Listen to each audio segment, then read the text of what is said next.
Made a few opening comments on the game, and then we'll take your questions. And reminder, no live streaming. Well, first, I'd be remiss if I didn't thank the fans, and the students. With Thanksgiving break starting, you always worry about the turnout, and senior class they were here to honor those guys, and I think that's really important. When you honor a senior class that's been as talented and as beneficial for our program as they have been, I think that's huge, and our fan base really turned out to do that, and that's really special for them. I think adversity doesn't build character. I personally think adversity exposes character. And if there was an opportunity with last week's loss, it was probably to see how we respond. And I think the character of our group is clear, led by the seniors. They accepted the new staff. They were willing not just to buy in to our new way, but they've been selling it to our younger players, which is a big part of it. And that's what it takes to be a good football team. I'm really proud of these guys to do some things that haven't been done before here.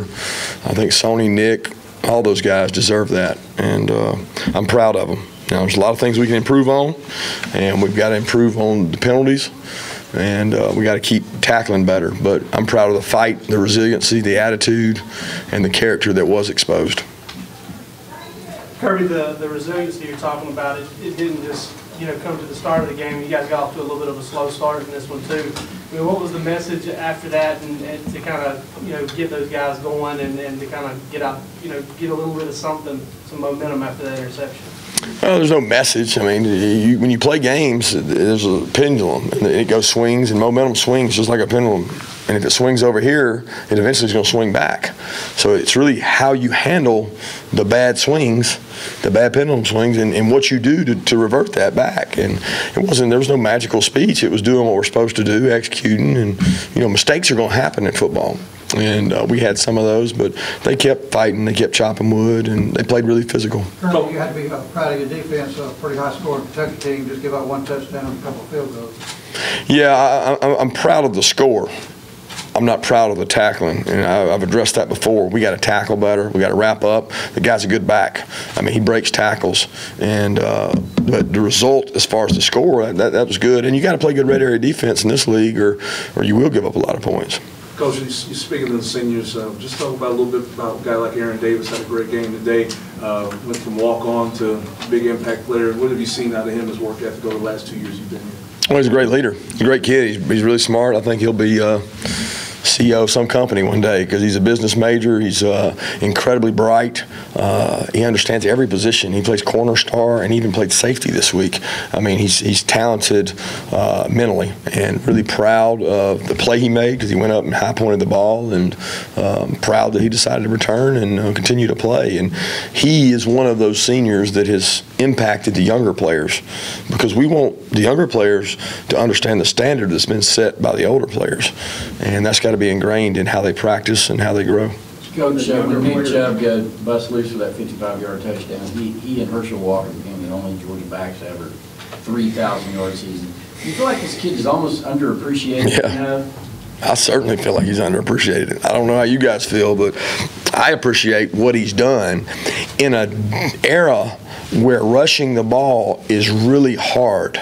Like, it's gotten harder and harder, and I have no statistics to prove it, but I would venture to say that when Herschel ran for his, he ran for his in an era where there was a lot, like George Rogers, people were rushing the ball for a lot of years. It is hard in the SEC.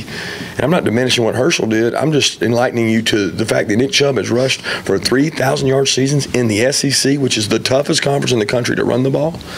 That's pretty remarkable, and did it alongside another back that is maybe just as talented as he is. So, what would he have done with 30, 40 carries a game? Who knows? But I'm sure his body appreciates it.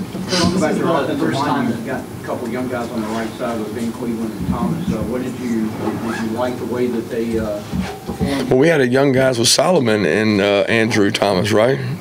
So we got young guys over there regardless of who it is. People made a big deal out of that. Ben Cleveland's been practicing well. Ben Cleveland competed in practice this week, worked hard. He went with the ones the last 2 weeks. And just, y'all didn't write about it. I mean, it's not like a big deal to us. It wasn't like we said, oh, we couldn't run the ball, we got to make a change. We just went with the guy who practiced best. I mean, Dashawn almost beat out Kendall this week. And next week, Ben might almost beat out Andrew Thomas because he backs him up. So we've got great competition in that position, and I think Solomon's going to respond the right way. He went in and played well, and they'll continue to improve. Coach, this is the first time Georgia's beaten every single East team. What does that mean to you and to this team?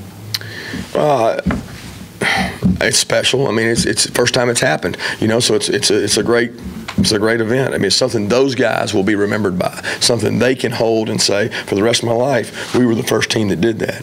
And say what you want about the East, they did it, and it was a great team accomplishment. It's what we motivated them with this week because the focus was on Kentucky, and the only way they could achieve what you just said was focus on a Kentucky team and do what they had to do. And I was proud of them for leading us in doing that. You need to look back on when Lorenzo, Davin, and Sonny and Nick decided to come back and just what that meant for the team going forward to now. At the time, I don't know.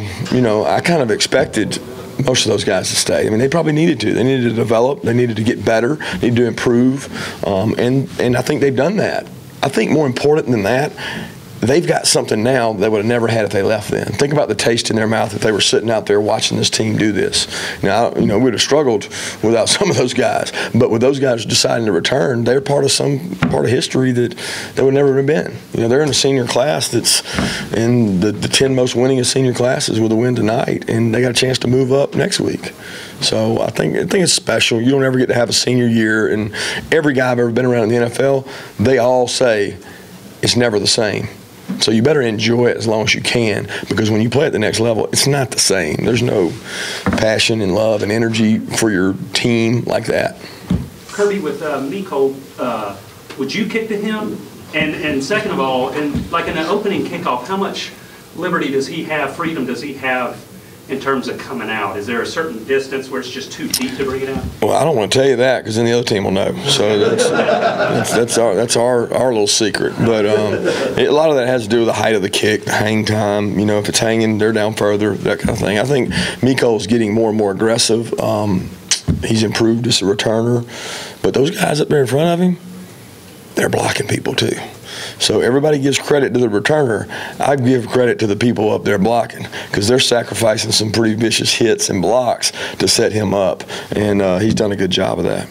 How important was the way this game went from just a confidence standpoint because of what happened overall?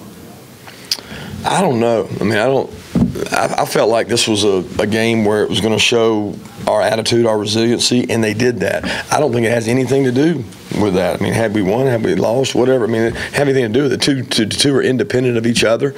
I'm just proud that they came out and worked during the week and didn't pout. They know that everything they want is in front of them.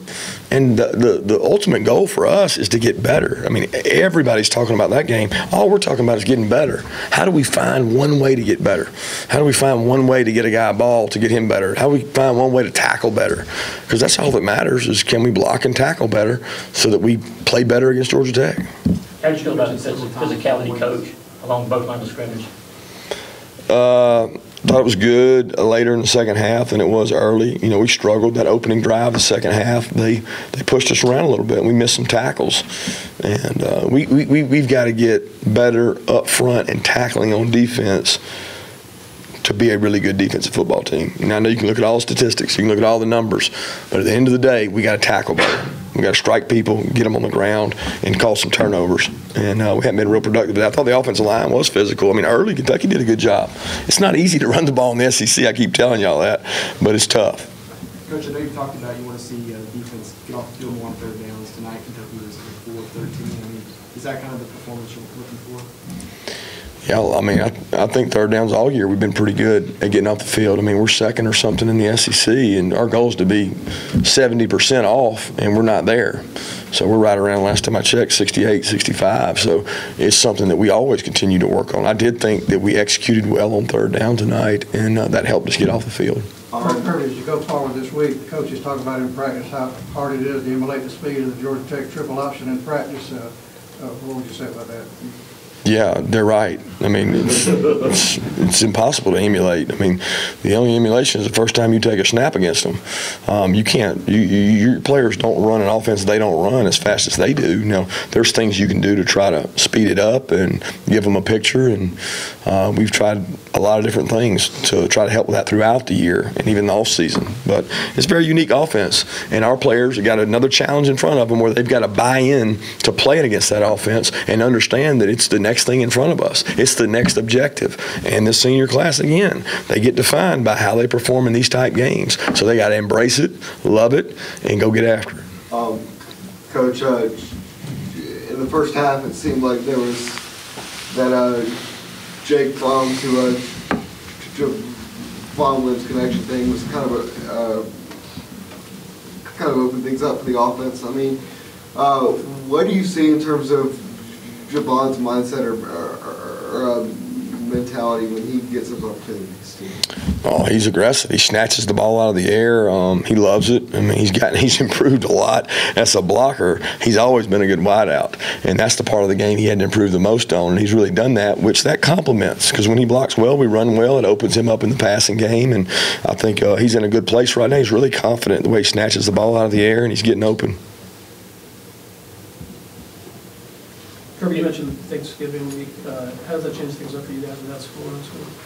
Doesn't change it up a lot. I mean, we got a little more time with the players, and we've got a schedule set for them to work on academics during part of the day to get caught up and get prepared for a stretch run that's going to be tough academically, and then also to get prepared for Georgia Tech. So it doesn't change a lot for us. It changes for them in that they don't have classes, but as coaches, we'll be in the same hours, same work schedule. It was kind of a scary moment, Cam, there early on the first plant. How relieved are you that he's going to be okay? Very relieved. I was very concerned. It looked pretty bad, and glad he came out all right. There were a couple of runs tonight from Nick that maybe weren't spectacular in yardage, but just before he got to the line. Is that, what's it going to be like when he's going? I know you got time left, but looking back on his career, 2 years ago. Well, I don't know. I hope Swift can do it.